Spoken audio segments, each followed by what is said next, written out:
할렐루야. 12월 6일 대림절 둘째 주일 베델 크리스천 교회 주일 예배 함께하는 모든 분들을 주님의 이름으로 환영합니다. 네, 오늘은 대림절 둘째 주일입니다. 먼저 두 번째 대림절 촛불 점화를 하도록 하겠습니다.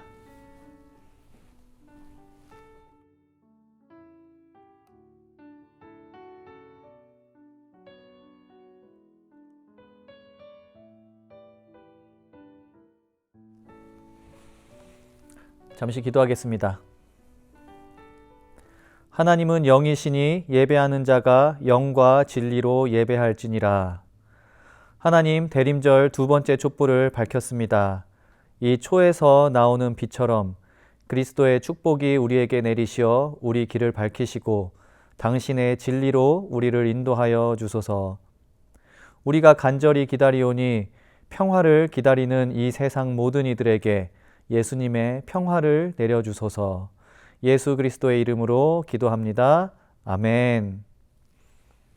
네, 지난주에 말씀드렸듯이 4주간의 대림절 기간 동안 4개의 초에 불을 붙이게 됩니다. 지난주에는 첫 번째 초인 소망의 촛불에 불을 붙였고요. 오늘은 두 번째로 평화의 초에 불을 붙였습니다. 우리가 대림절 촛불을 밝히면서 오늘은 평화를 위해 기도합니다. 하지만 그저 평화라는 그런 개념, 가상의 대상을 염두에 두고 기도하지 않으면 좋겠습니다. 지금도 이 세상에는 평화를 기다리고 또 손꼽아 기대하고 있는 사람들이 있습니다. 또 평화가 필요한 곳이 세상 여러 곳에 있습니다. 우리가 조금 구체적으로 그 대상과 상황을 곰곰이 생각해 보면 좋겠습니다. 전쟁과 같은 삶을, 여러 가지 이유로 인해서 전쟁과 같은 삶을 보내고 있는 이들, 또 땀과 눈물과 피를 흘리며 간절히 평화를 갈망하는 세상 여러 곳의 이웃들, 먼 곳에 있는 이웃이 있을 수도 있지만 우리 가족 중에, 우리 자녀들 중에, 또 우리 친구들 중에 있을 수도 있습니다. 우리 그런 분들을 마음속에 떠올리시며 하나님께서 그들에게 평화를 주시기를, 그리고 전쟁과 싸움이 있는 곳에는 화해를 이루시기를 우리가 같이 기도하기를 원합니다. 함께 기도하면 좋겠습니다. 평화가 필요한 세상, 그리고 우리의 이웃들을 기억하며 중보의 기도를 하겠습니다.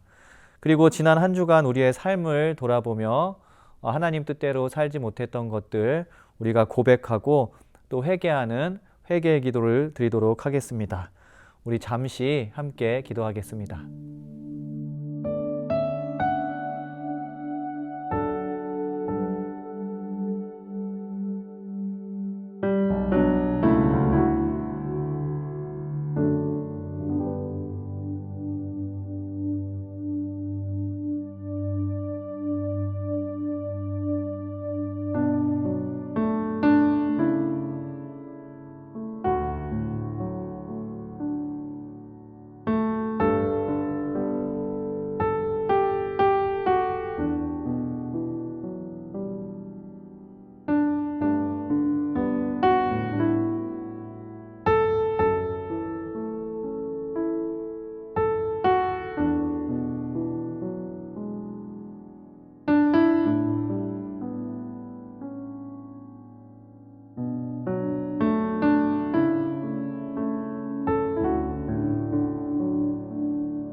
아멘.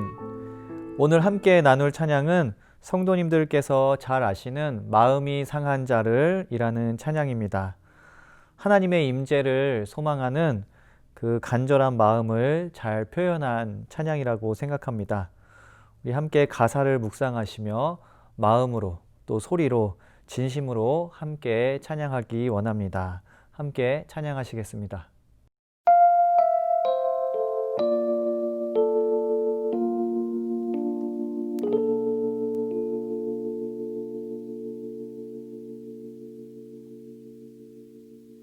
마음이 상한 자를 고치시는 주님, 하늘의 아버지 날 주관하소서. 주의 길로 인도하사 자유케 하소서. 새 일을 행하사 분케 하소서.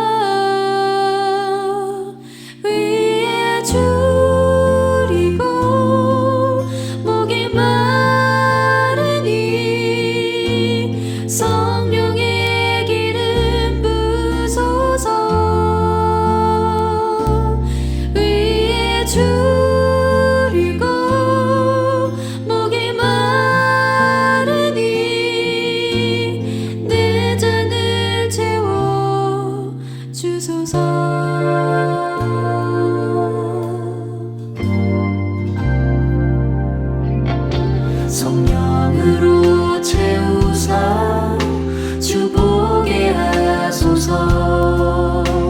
주의 임재 속에 은혜 알게 하소서. 주 뜻대로 살아가리 세상 끝날까지. 나를 빚으시고 새 날 열어주소서. 줄이고 목이 마르니 성령의 기름 부소서.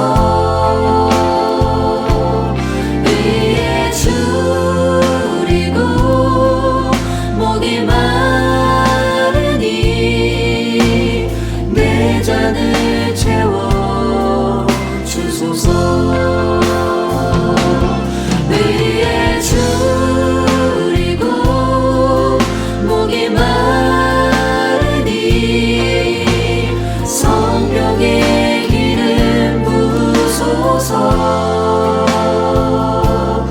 위에 줄이고 목이 마르니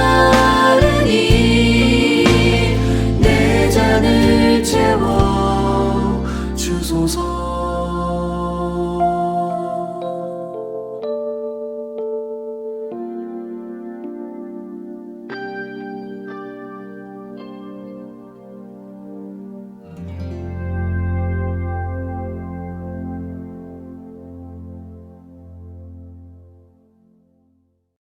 아멘. 말씀을 읽겠습니다. 오늘 하나님께서 주신 말씀은 신약성서 마가복음 1장 1절부터 8절까지의 말씀입니다. 신약성서 마가복음 1장 1절에서 8절까지의 말씀입니다. 가지고 계신 성경 또 스크린을 보시면서 함께 읽으면 좋겠습니다. 하나님의 아들 예수 그리스도의 복음의 시작은 이러하다. 예언자 이사야의 글에 기록하기를 보아라, 내가 내 심부름꾼을 너보다 앞서 보낸다. 그가 내 길을 닦을 것이다. 광야에서 외치는 이의 소리가 있다. 너희는 주님의 길을 예비하고 그의 길을 곧게 하여라 한 것과 같이 세례자 요한이 광야에 나타나서 죄를 용서받게 하는 회개의 세례를 선포하였다. 그래서 온 유대지방 사람들과 온 예루살렘 주민들이 그에게로 나아가서 자기들의 죄를 고백하며 요단강에서 그에게 세례를 받았다. 요한은 낙타 털옷을 입고 허리에 가죽 띠를 띠고 메뚜기와 들꿀을 먹고 살았다. 그는 이렇게 선포하였다. 나보다 더 능력이 있는 이가 내 뒤에 오십니다. 나는 몸을 굽혀서 그의 신발끈을 풀 자격조차 없습니다. 나는 여러분에게 물로 세례를 주었지만 그는 여러분에게 성령으로 세례를 주실 것입니다. 아멘. 하나님의 말씀입니다. 말씀을 주신 하나님께 감사합니다. 오늘은 마가가 전하는 기다림과 준비라는 제목으로 함께 말씀을 생각해 보려고 합니다. 대림절 둘째 주 우리는 마가복음 1장을 읽었습니다. 성도님들께서 잘 아시다시피 성서에는 복음서라는 장르로 분류되는 4권의 책이 있습니다. 마태복음, 마가복음, 누가복음, 요한복음입니다. 이 책들은 모두 그 복음, 말 그대로 복되고 기쁜 소식에 관한 책입니다. 여기에서 기쁜 소식이란 당연히 예수님의 존재 그리고 그의 사역을 이야기하겠죠. 그런데 이 4권의 책들은 모두 예수님에 관한 이야기를 다루고 있는데 왜 4권이라는 그 책이 4권의 책이 필요한가? 어떤 목사님께서 그 스포츠 중계 카메라를 비유로 말씀을 하신 적이 있습니다. 요즘 영국 프리미어리그 축구 리그에서 뛰고 있는 손흥민 선수가 아주 잘하고 있습니다. 그런데 손흥민 선수가 골을 넣었다고 한번 생각해 보시면 좋겠습니다. 카메라가 골 넣는 장면을 보여주는데 한 카메라는 와이드 앵글, 넓게 잡아주는 그런 카메라로 손흥민 선수가 어떻게 공간을 확보하고 누구로부터 패스를 받아서 어떻게 골을 넣는지를 보여줍니다. 또 다른 카메라로는 느린 클로즈업 샷으로 그 슛하는 장면 자체를 집중해서 보여줍니다. 그 장면을 자세하면서도 박진감 있게 보여주는 거죠. 또 골키퍼 뒤쪽에 보통 카메라가 하나 설치되어 있지 않습니까? 그래서 골키퍼의 입장에서 그 슛이 얼마나 빠르고 위력적으로 날아오는지를 보여주겠죠. 그리고 또 다른 카메라가 있을 겁니다. 골을 넣는 그 순간에 감독이나 관중들 그리고 다른 선수들의 반응은 어땠는지 그런 주변 그 정황을 담는 카메라가 있을 겁니다. 이렇게 하나의 골 장면을 다양한 각도와 시각에서 보여줍니다. 예수님에 관한 4가지 각기 다른 복음서, 그 4권의 책들도 이와 비슷하다고 할 수 있습니다. 각 책이 중점적으로 전달하고자 하는 메시지가 조금씩 다르고 그들이 그리는 예수님의 사역의 모습도 조금씩 다르고 예수님의 가르침을 글로 전달하는 방식도 조금씩 다릅니다. 하지만 우리는 이 4가지 이야기를 통해서 예수님에 대해 그의 삶과 가르침에 대해서 보다 풍성한 그 깨달음을 얻을 수 있고 보다 넓은 그런 자세한 그림을 우리가 볼 수 있다는 거죠. 그리고 우리가 3년을 주기로 각기 다른 복음서들의 말씀을 주로 해서 읽고 또 설교를 나누면서 하나님이 전하시는 예수의 삶을 통해서 전하시는 복음의 내용을 조금씩 다른 각도에서 우리가 생각해보고 또 묵상하고 할 수 있는 것입니다. 올해 2020년 대림절을 시작으로 내년 2021년에는 우리는 마가복음이 전해주는 예수님의 이야기를 주로 살펴보게 됩니다. 그렇다면 마가복음은 어떤 각도에서 어떤 앵글에서 예수님에 대해서 전해줄까?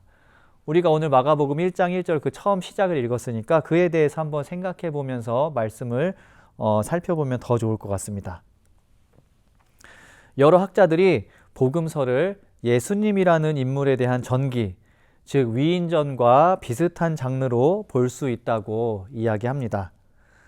이러한 전기, 위인전은 보통 주인공의 이름도 나오고 그의 가문이나 혈통, 고향, 또 그의 출생이 어떠했는지, 그의 어린 시절은 어땠는지, 그는 자라면서 누구를 만나서 어떻게 영향을 받았는지 이런 인물들과의 스토리를 많이 다룹니다. 특히 현대의 전기는 그런 소소한 스토리와 주변 정황을 자세히 다룹니다.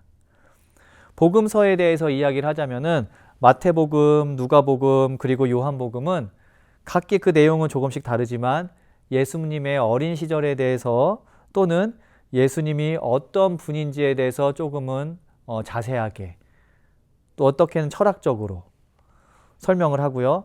또 예수님 글을 쓰는 본인들이 어떤 배경에서 예수님에 대해서 글을 쓰게 되었는지 그런 설명을 담기도 합니다. 이렇게 그 본격적인 사역 말고 주변 정황에 대해서 많이 그 책에 쓴다는 이야기죠. 하지만 마가복음은 그렇지가 않습니다. 오늘 우리가 읽은 1장 1절 그리고 이어지는 본문과 같이 마가복음은 주변 설명을 하는 것이 아니고 아주 단호하고 직접적인 표현으로 예수님의 활동을 그립니다. 동방박사 이야기도 마가복음엔 없습니다. 마국간의 이야기도 마가복음엔 없습니다. 마태복음에 등장하는 그런 긴 족보, 예수님의 혈통에 대한 이야기도 없습니다. 마가복음은 마치 지체할 시간이 전혀 없는 것 같이 바로 이야기하고자 하는 본론으로 들어갑니다. 마가복음이 전하는 예수님은 이미 완전히 성장해 있었죠. 완전히 성장한 예수가 아무런 예고 없이 그 영화의 클라이막스 씬으로 바로 등장을 합니다. 오늘 본문 같이, 이제 오늘 본문 아니지만 이제 9절에서 나오는 것 같이 바로 등장을 해서 바로 세례를 받으시면서 그의 사역을 시작하는 모습으로 마가복음은 예수의 이야기를 그립니다. 근데 그의 등장만 그런 것이 아닙니다. 마가복음은 그 첫 장인 1장부터 다양한 예수님의 사역을 바로 그리기 시작합니다. 1장에 이런 내용들이 나옵니다. 제자를 부르는 이야기도 1장에 나오고요. 그리고 악령을 쫓는 이야기, 병자를 치료하는 이야기 등 이런 사역과 치료의 이야기만 4개 이상이 마가복음 1장에 등장합니다. 빠르고 거침이 없습니다. 그리고 이 모든 일들이 사역들은 다음과 같은 표현과 함께 서술됩니다. 그리고 곧, 삽시간에, 마침, 즉시 라는 표현들과 함께 이루어집니다. 예수님이 이런 일을 했다. 그리고 곧 이 일을 하셨다. 삽시간에 이 일을 하셨다. 마침 그때 예수님께서 즉시 그 일을 하셨다. 이 표현들은 모두 그리스어 카이 유투스라는 그 단어, 프레이즈를 번역한 겁니다. 그런데 이 유투스라는 이 그리스어 단어가 1장에만 11번 등장하고요. 마가복음에는 40번 이상 등장합니다. 그런데 마가복음을 제외한 신약성서 전체에 이 유투스라는 단어가 40번 정도 나오거든요. 그러니까는 마가복음이 얼마나 생생하고 빠른 템포로 이야기를 전하고자 하는지 우리는 이 유투스라는 단어가 등장하는 횟수만 통해서도 알 수가 있습니다. 그런데 마가복음은 왜 이렇게 모든 것을 빠르고 생생하고 역동적으로 전하고자 하는 걸까? 저는 이렇게 생각합니다. 하나님께서 우리에게 이렇게 말씀하시고자 한다고 믿습니다. 하나님께서는 복음이란 이렇게 생생한 것이다. 복음이란 이렇게 빨리 전해주고 싶은 것이다. 복음이란 곁길로 흐를 필요도 없고 선명하고 구체적인 것이라고 우리로 하여금 깨닫게 하시려는 것 같습니다. 대림절, 우리가 기다리고 선포하는 복음이란 무엇입니까? 그 내용을 한번 생각해 보면 아주 사실은 단순한 내용입니다. 우리가 촛불을 밝히며 고백했듯이 예수 그리스도가 세상에 오셔서 모든 어두움을 걷어내시고 빛을 비추신다는 것, 이것이 복음이죠. 예수님은 임마누엘, 우리와 함께, 예수님께서 하나님께서 우리와 함께 하신다는 것, 그것이 복음이죠. 하나님께서 친히 이 땅에 오셔서 모든 종류의 죄, 모든 어두움, 죽음, 절망과 폭력, 거짓과 미움이라는 이런 모든 종류의 어두움을 몰아내고 평화와 소망과 기쁨과 사랑의 빛으로 그 자리를 채우실 것이라는 것, 이게 복음이죠. 마가복음은 이런 복음, 이 모든 일들은 지체할 수 없는 일이며 단호하고 확실한 일이며 생생히 경험할 수 있는 일이라고 외치고 있는 것입니다. 성도님들, 우리가 예수님을 기다리는데 막연하게, 느긋하게 또는 슬슬 피해가면서 기다리지는 않나요? 아닙니다. 우리는 우리 삶 속에 이 사회와 이 세상에 예수님께서 하실 일이 무엇인지 보다 선명하고 분명하게 생각하고 고백해야 합니다. 내 안에 버려야 할 죄와 어두움이 무엇인지 분명하고 구체적으로 고백하고 회개해야 합니다. 그리고 그것들을 하나님의 빛으로 몰아내 주시길 단호하게 기도하고 또 다짐해야 합니다. 하나님께서 그 일을 이루실 것을 우리는 분명히 믿어야 합니다. 마가복음은 그렇기 때문에 이렇게 생생하면서도 단호하면서도 급하게 우리에게 이야기를 전해주는 겁니다. 그럼 마가복음 1장 1절은 이렇게 시작합니다. 하나님의 아들 예수 그리스도의 복음의 시작은 이러하다. 원어에는 이렇게 긴 문장이 아니고 짧은 이제 단어의 그런 구성으로 되어 있습니다. 마치 책의 제목과 같이 되어 있는데요. 복음의 시작, 예수 그리스도, 하나님의 아들 이렇게 쓰여 있습니다. 우리는 마가복음을 통해서 이 이야기를 바로 본론으로 들어가서 들을 것이란 이야기입니다. 그리고 나서 본론 2절과 3절에는 그 복음의 시작 예수 그리스도의 이야기를 이렇게 시작을 하고 있습니다. 예언자 이사야의 글에 기록하기를 보아라 내가 내 심부름꾼을 너보다 앞서 보낸다. 그가 내 길을 닦을 것이다. 광야에서 외치는 이의 소리가 있다. 너희는 주님의 길을 예비하고 그의 길을 곧게 하여라. 예언자 이사야의 글에 기록되어 있다고 한 이 부분은요, 사실은 구약성서 이사야서 40장 3절에 있는 말씀과 그리고 역시 구약성서 말라기서 3장 1절의 내용을 조합한 그런 글입니다. 이 두 본문 이사야서 40장 그리고 말라기 3장 이 두 본문이 전하고 있는 핵심 내용은 다음과 같습니다. 하나님이 올 것이다. 그의 오심을 준비하라. 하나님의 방문을 준비하라는 내용이 이사야서 40장과 말라기서 3장의 핵심 내용입니다. 따라서 마가복음은 제목을 1장 1절을 통해서 제목을 우리에게 전해주고 바로 본론으로 들어가는데 그 본론의 핵심적인 내용이 하나님이 오실 테니 준비하라 라는 내용을 우리에게 전하는 겁니다. 그런데 이 준비 과정에서 우리가 생각할 것이 있습니다. 하나님께서 오실 것을 준비하라고 말씀을 하시는데 모든 사람에게 준비하라고 말씀하시지는 않습니다. 우리가 읽은 마가복음에 의하면 심부름꾼이 와서 그 길을 준비할 것이라고 하죠. 그리고 말라기에 의하면은 하나님의 특사, 메신저라고 되어 있는데요. 하나님의 특사가 와서 그 길을 준비할 것이라고 이야기합니다. 그리고 이사야서를 읽어보면은 이사야 선지자 또는 너희들, 이제 2인칭 복수인데요. 너희들이라고 불리우는 특정한 그룹, 이스라엘 백성으로 볼 수도 있고요. 아무튼 특정한 그룹들이 그 길을 준비해야 한다고 하나님이 말씀을 하십니다. 이 말은 무슨 말인가? 하나님께서는 그의 방문, 그의 도래를 준비할 특정한 사람들을 부르시고 그들을 통해서 준비 작업을 하신다는 뜻입니다.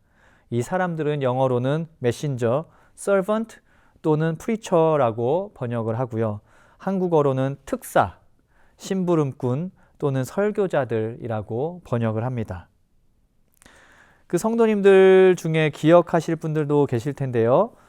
그 전에 북미 정상회담을 앞두고 도널드 트럼프 대통령이 데니스 로드맨이라는 그 NBA 출신 농구 스타가 있습니다. 그 코트의 악동이라고 불리던 데니스 로드맨이라는 그 농구 스타를 북한과 미국의 회담을 위한 특사로 고려한다는 그런 이야기를 했었는데 아마 기억하시는 분들 계실 겁니다. 북한의 지도자인 그 김정은 위원장이 농구 광팬이기도 하고 데니스 로드맨을 좋아해서 이렇게 둘이 친분이 있다고 합니다. 그래서 그 사람이 정치 전문가는 아니지만 그 데니스 로드맨과 김정은 위원장과의 그런 친밀한 관계가 북미 회담에 긍정적인 역할을 할 수 있다고 생각했기 때문에 그를 특사로 생각한다, 고려한 거겠죠. 그리고 전에 남북 정상회담이 있을 때 김정은 위원장의 동생인 김여정이라는 그 분이 여성분이 북한의 특사로 남한에 와서 여러 가지 중요한 업무를 담당하면서 정치권과 매체로부터 관심을 받았던 것, 성도님들 많이 그 뉴스 장면을 기억하실 겁니다. 이렇게 특사란 그 주인공의 방문, 본격적인 그 행사에 앞서서 중요한 역할을 감당하는 사람들이죠. 마가복음 그리고 이사야 말라기를 통해서 하나님께서는 내가 이런 특사를 먼저 부를 것이다. 그리고 그들을 통해서 다른 사람들을 준비시킬 것이다. 라고 이야기를 하십니다. 이 이야기를 들으면 우리가 분명히 기억해야 할 것이 있습니다. 먼저 하나님을 알고 예수님을 만난 우리 모두가 하나님의 방문을 준비할 임무를 맡은 사람들이라는 겁니다. 지금 마가복음의 선포를 듣고 있는 우리가 다른 사람들을 준비시키는 하나님의 방문을 준비하는 특사이자 심부름꾼이자 설교자라는 것, 우리 성도님들 꼭 기억하시기 바랍니다. 지난주에도 잠깐 언급했던 그 마크 알란 파월이라는 신학자가 있는데요. 그분께서 오늘 본문 마가복음 1장 1절에서 8절까지의 메시지를 이렇게 요약해서 이야기를 합니다. Tell the people to get ready. I will come to them. Prepare the way. I am coming to my people, whether they are ready or not. 사람들을 준비시켜라. 내가 그들에게 갈 것이다. 길을 예비해라. 그들이 준비가 되건 되지 않건 나는 나의 백성들에게 갈 것이다. 하나님이 오시는데 준비하라고 하라는 말씀이시죠. 그런데 우리는 스스로 준비해야 하는 사람이기도 하고 동시에 다른 이들을 준비시켜야 하는 사람이라는 겁니다.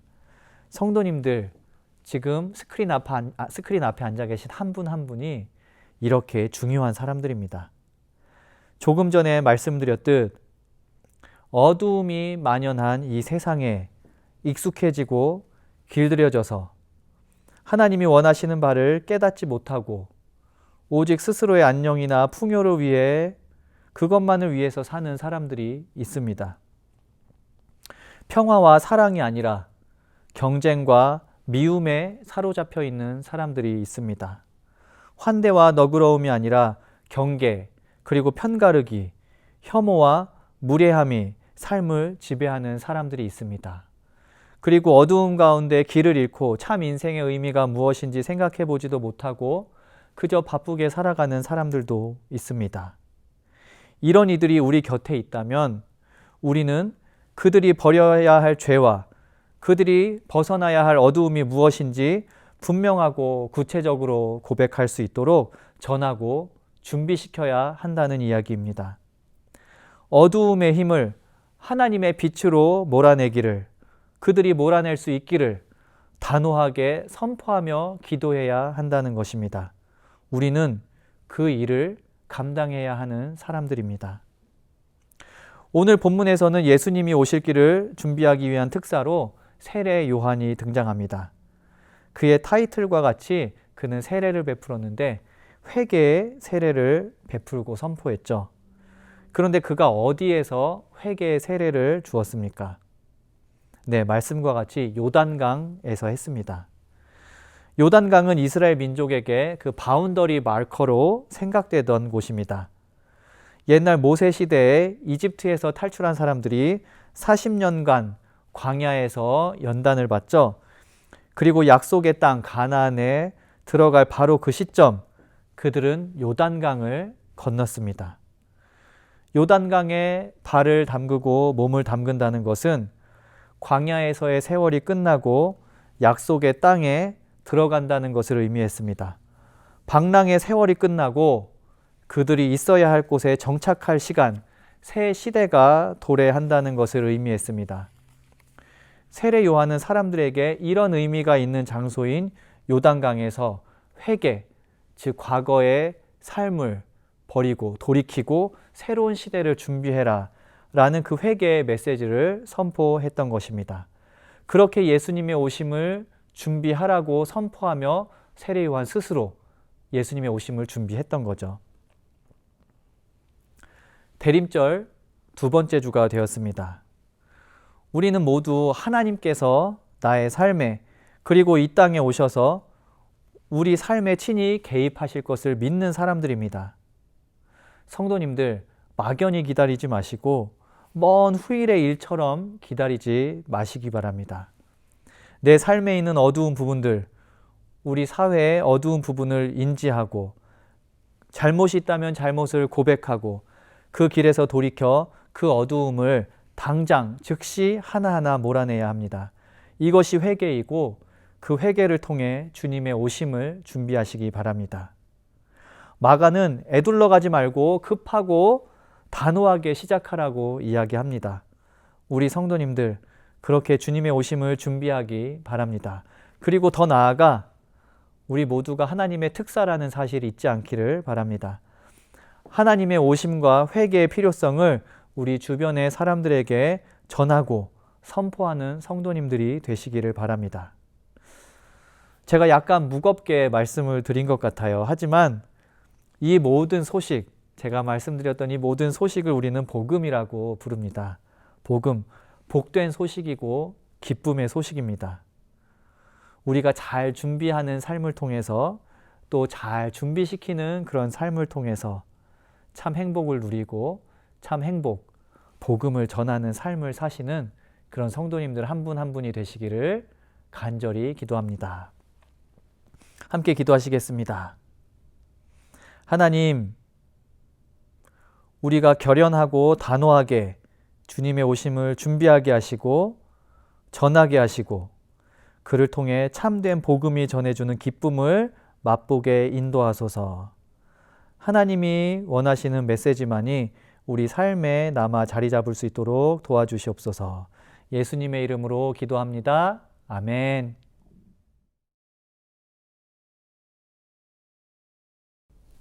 네, 요즘 청년들하고 함께 온라인으로 만나서 줌이라는 그 플랫폼이 있는데요.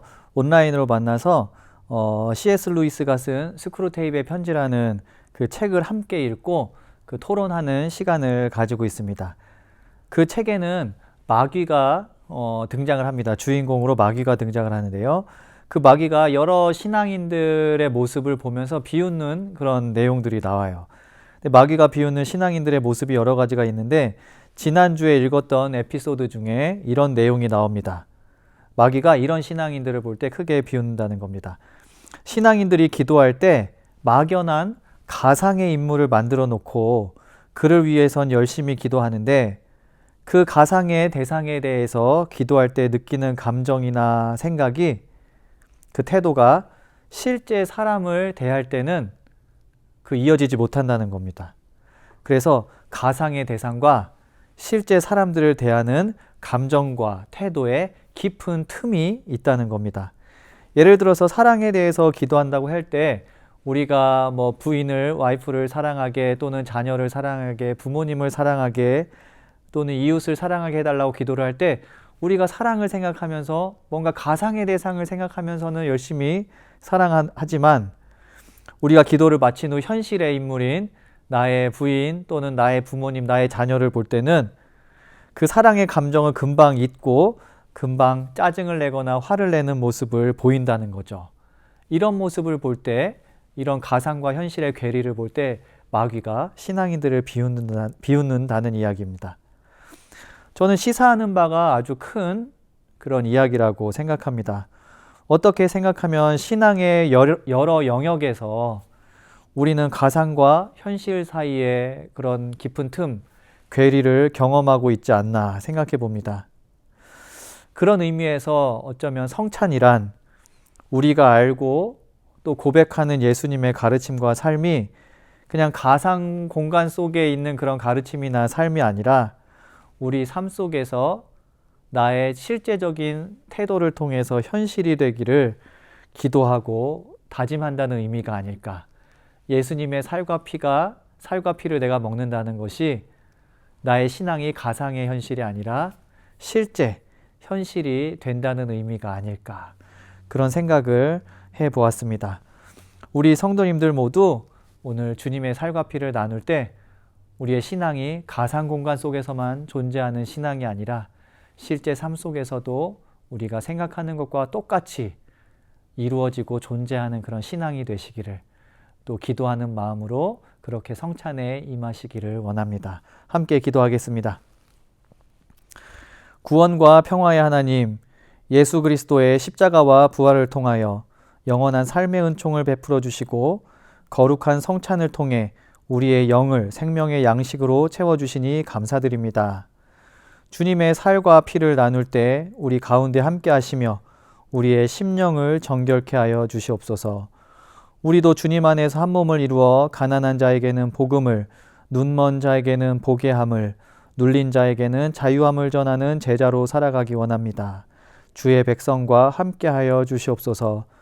우리를 구원하신 예수님 이름으로 기도합니다. 아멘.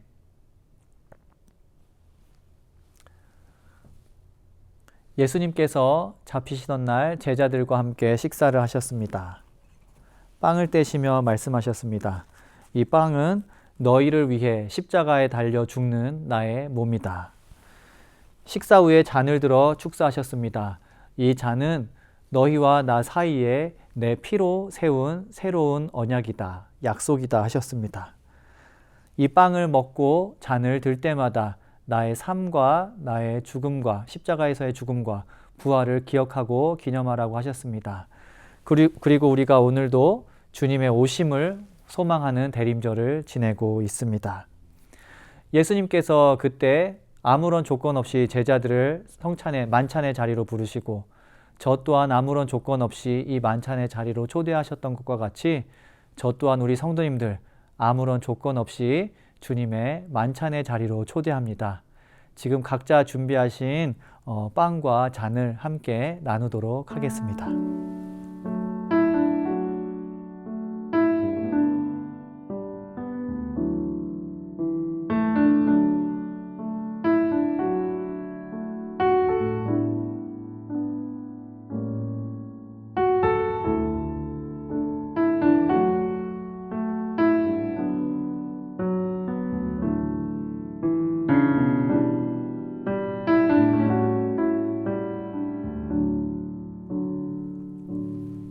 함께 기도합니다.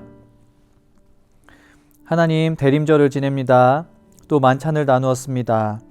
하나님, 우리가 예수님 만날 날을 막연하게 기다리지 않게 하시고 우리가 구체적으로 하나님과 만날 날을 그리면서 우리가 변화되어야 할 것들, 회개해야 할 것들 고백하고 실천할 수 있도록 인도하여 주시옵소서. 지금은 주님께서 가르쳐 주신 기도로 함께 기도하오니 하늘에 계신 우리 아버지여, 이름이 거룩히 여김을 받으시오며 나라가 임하시오며 뜻이 하늘에서 이루어진 것 같이 땅에서도 이루어지이다.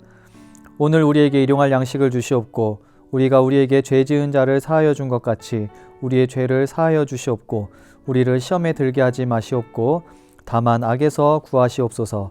나라와 권세와 영광이 아버지께 영원히 있사옵나이다. 아멘. 네, 스크린에 보이는 것과 같이 지금 대림절 묵상 기도 진행하고 있습니다. 아직 늦지 않았습니다. 성도님들 모두 조용히 하나님의 음성을 듣고 묵상하는 그런 시간을 가지실 수 있기를 바랍니다. 그리고 온라인으로 헌금하시는 분들, 또 우편으로 책을 보내주시는 분들 감사하고요. 각자 편한 방법으로 동참해 주시기 바랍니다. 그리고 저희가 제자회, 지방회 권고사항을 참고하여서 운영위원회에서 온라인 예배 기간에 대해서 토의를 했습니다. 그래서 1월 3일 주일까지는 온라인으로 예배를 드리고 그 사이에 코비드 추이를 지켜보고 대면 예배를 언제 시작할지 그 방법, 시기와 방법을 1월 3일 이후로 정하기로 했습니다. 사실은 많이 아쉽죠. 많이 아쉽지만 이 시기 그래도 하나님께서 우리가 영적으로 깨어 있을 수 있도록 도우시기를 우리가 더 간절히 기도해야 할 것 같습니다. 함께 기도해 주시고요. 그와 함께 코비드로 인해 고통받는 분들 적어지게 또 기도해 주시고 또 바이러스 확산이 심해지지 않도록 우리가 각자의 삶에서 노력하고 또 함께 기도해 주시기 부탁드립니다. 성도님들 모두 건강하고 은혜로운 대림절 둘째 주 보내시기를 기도합니다. 축도로 예배 마치도록 하겠습니다. 주님께서 우리 앞에 계셔서 우리를 좁고 바른 길로 이끄소서. 주님께서 우리 곁에 계셔서 우리 손을 붙드시고 용기를 주소서. 주님께서 우리 아래에 계셔서 우리가 넘어질 때 받으시며 희망 잃지 않게 하소서. 주님께서 우리 위에 계셔서 우리 일상의 모든 순간을 거룩하게 하소서. 주님께서 우리 안에 계셔서 우리가 그리스도의 열매를 맺게 하소서. 성삼위 하나님의 생명과 사랑과 동행의 축복이 지금부터 영원까지 우리와 함께하길 간절히 기도하옵나이다. 아멘.